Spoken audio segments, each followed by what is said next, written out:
Hello, and welcome to another episode of It's a Scalextric TV and Film Slot Car Knockout. It's episode of Talking at a Slot. I'm Nick. And I'm Scott, and we've reached the second half of round 2 of our epic 32 model knockout competition. We're at that stage where we're wondering why we started, but we're ploughing on because we've got another 4 matches for you now. Hold on to your hat, Gladys. This is where it gets serious. It's going, it's going to, there's already been some tears.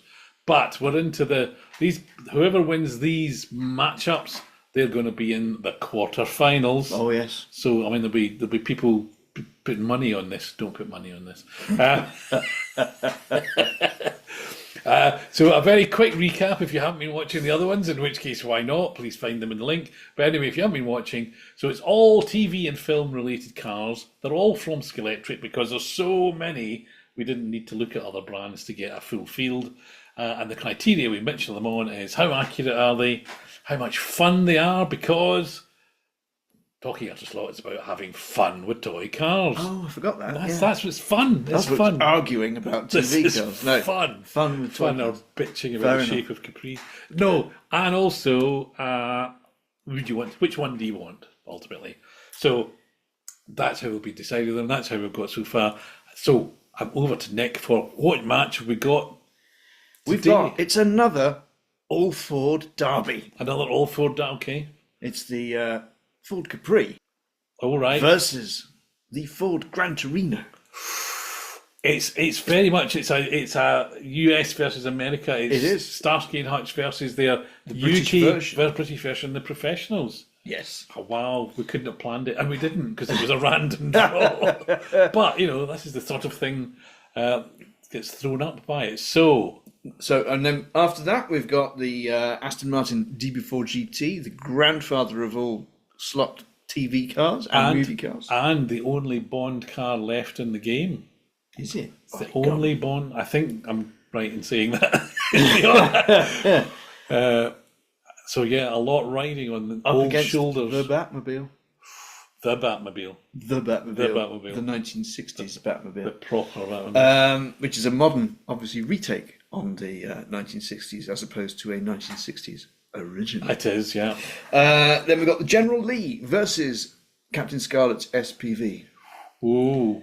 And then we've got the Mad Max Interceptor versus the trio of Italian job Mini Coopers. So much to look forward to. So I think this first one could be the biggest challenge. Capri versus Torino. Yeah. Britain versus America. Yeah. Style versus Style. Style, all right, love. Were there any cardigans in the professionals? Yeah. Chunky neck card. Oh, of course, yeah. Okay. So it's all equal, basically. It's all equal, yeah. So now accuracy, for those who've been watching before, we can probably quickly recap. You have some issues with some of the finesse of the shape of the Capri, am I right? Yeah. Which I don't have with the Gran Torino. Yeah. So, yeah, I think we're probably less familiar with the shape of a Gran Torino, to be fair, but it looks like one to me. Yeah. I mean, yeah. Yeah, okay. Oh, yeah, I thought you were going to make a... No. The wheels are spot on. The wheels are good on the Capris.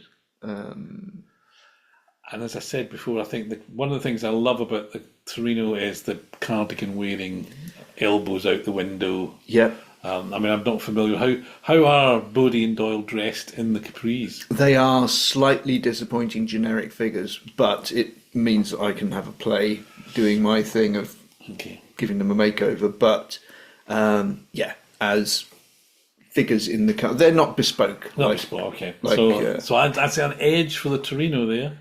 Yes. Nice for the Torino. On the downside, Starsky and Hutch don't get out of the car and call women love. Does that happen with the Scalextric's version of the Capri? It does on my track, yeah. Hello, love. Okay. 86ism is alive and well.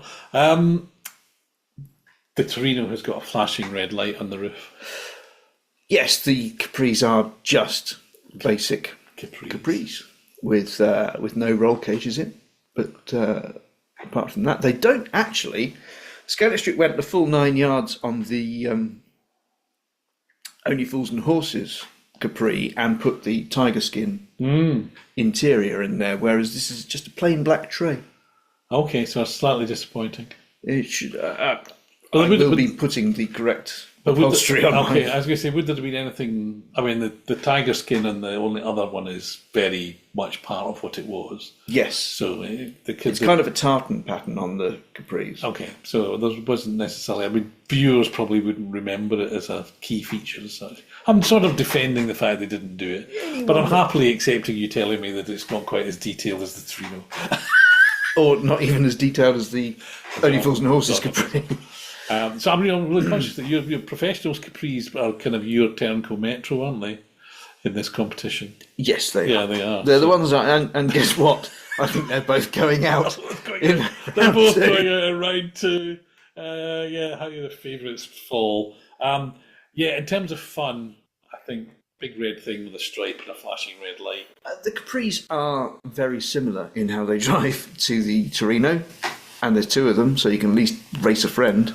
That's fun. Race a friend. Race a friend. You have to have one first, though. Yeah, that's true. Could some people over the brink there, couldn't it? But I've got no one to race with. Anyway, it's just a constant reminder you haven't got someone to race with yet. Yeah. So can we cover up that pain by saying that that good show, professionals, but I'm afraid your early Bath and America is once again victorious. Is Gran Turismo and the Torino. Yes. Sorry, Gran Torino and Starsky and Hutch. Yes, the Gran Torino's Gran Torino.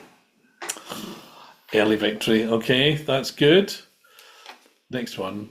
The next matchup is the Aston Martin DB4 GT versus the Batmobile. A 1960s model versus a modern model of a 1960s car. Now, not to revisit much of the discussion that we've already had in previous rounds about this, but obviously the James Bond car here is an older car, albeit remarkable because it's got an opening roof and ejector seat and all that sort of thing, so quite advanced slot car engineering for the time, but it nevertheless is a 1960s slot car. Yeah. Whereas the Batmobile is all modern and goes very well, has lights, has Batman. It doesn't actually have anything that flies off it deliberately. Doesn't have Robin. It doesn't have Robin. No, that is a down mark against it. It's 1/35th scale. It's not quite the right scale. This is not going well for. I thought this would go better for the Batmobile, but your early doors, it's not doing well. I can't counter that one because it's not the right scale, or it's not the same scale. Is there a 1/32nd scale Batmobile? I suppose the modern one, which the big one is, yeah, binned off. The big one is. The big one is. Well, I'm assuming, yeah. Yeah. It was huge. It came to the British Grand Prix. It's a big thing. That following year, it's huge. Big thing. Like a big thing. So, but it's quite accurate. Is it more accurate than the? I think it's more accurate than the Aston. Well, probably. But you're right. Okay, in terms of fun, let's stick to fun. Fun is going to be that a man flies out the roof of the Aston. That's quite a good thing. It is. That's quite a fun thing if you don't lose him. You see, when we started this, I thought Batmobile is going to knock this James Bond car out, and that's going to be a James Bond gone. But in terms of performance, it does. Is it better than the first and the model that started the whole thing? This is the first, the James Bond car. Yeah. This is the grandfather of it. Is the root of all TV and movie slot cars. It has to be a really good slot car for that. Is it that slot car? I don't know what are you into? You think it fails to live up to what it should be, or are you saying that it's so iconic? If you wanted to can't knock beat it? out of this competition the car that started it all, is the Batmobile the car that's going to do it? Well, I would have thought so, but then when you get into the kind of nitty gritty, I would have thought. See, unlike the Fab One Rolls Royce or something like that, it's a real car, so it is something that can be scaled. To 137. And was, and for good reason, because at the time they didn't have a big enough box. So, but yeah, so I understand the logic, but nevertheless, it's not the right scale. It's going to lose, isn't it? It's going to lose. Batmobile's going out. I think it is. I'm quite genuinely surprised at that. Well, not really, because it makes sense. I've been talking about it, but I would have known. So yeah, and if they were both sitting there, yeah, I probably would. Shelf appeal. I know I'm now inventing new categories. Yeah, I mean on that, yeah. I mean the Aston's nice, but it's sort of quirky, and you would probably have a packet of Woodbines with it. Some Spangles, maybe. Spangles. God, Spangles. I don't think there's these being sweets for our overseas listeners. Boiled sugary sweet. I don't think there's even a modern equivalent of a Spangle, is there? No, not really. Probably were really bad for you. Or just really dull. So, James Bond wins. James Bond beats Batman. Shock. I think he does. 60s beats noughties. 60s beats modern 60s. Moderns, yeah. Wow. Well done, James. Next matchup is the General Lee. Oh, big and orange. Versus SPV. Big and blue.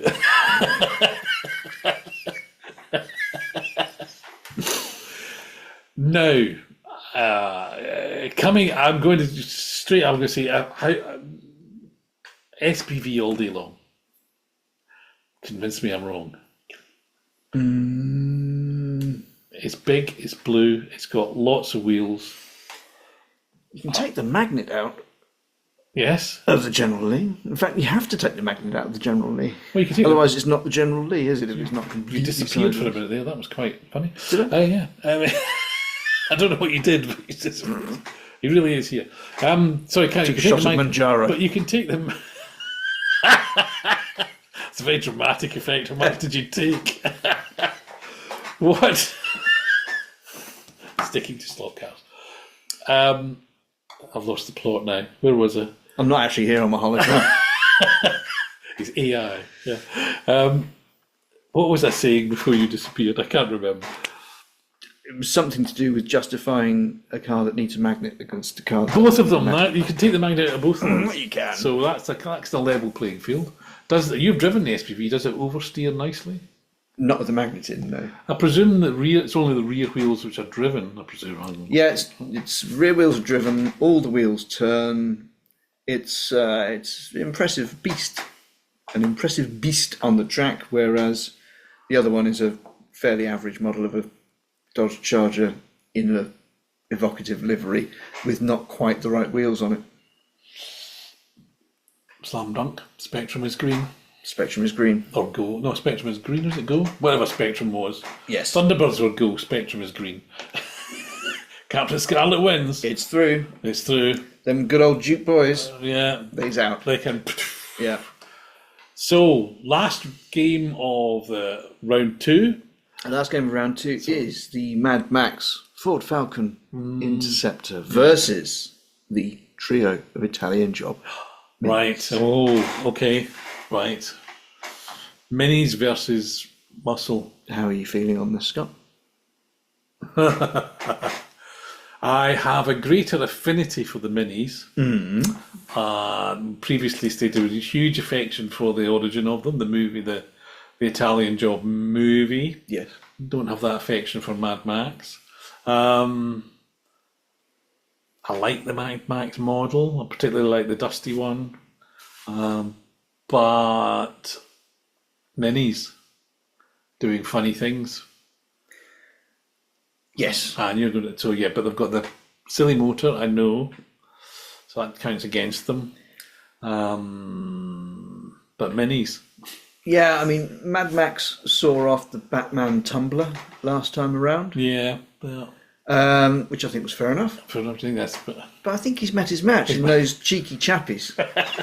the cheeky chappies from, yes, I think you're right, actually. You know, stealing a bit of chicken as they're driving through the shopping mall. Now, that would be good if they modelled that. If they can have a passenger being ejected from a Aston Martin, surely we can have an arm popping out and grabbing a piece of chicken. You'd have thought, wouldn't you? I'll leave it to the scratch builders out there to come up with that one. Yeah. I mean, there's just no way that you can't vote for The minis. The minis. I mean, it's a quick one. I mean, you know, It's cool, but it's playing with toy cars isn't about being minis cool. aren't cool. 60s minis. Not compared to a honking great Australian V8. No. Oh yeah, minis are cool. Honking about yeah, minis are cool. They're cool. The red, Kind of white, quirky too. the red, white, and blue as well. Yeah. So yeah, This is an international podcast. yeah, but we're British and damn proud of it.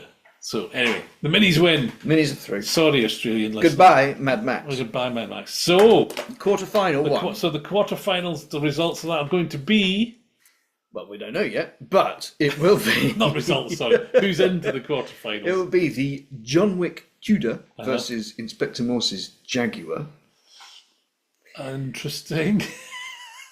The Bluesmobile against Doc's DeLorean. Okay. Movies, yeah.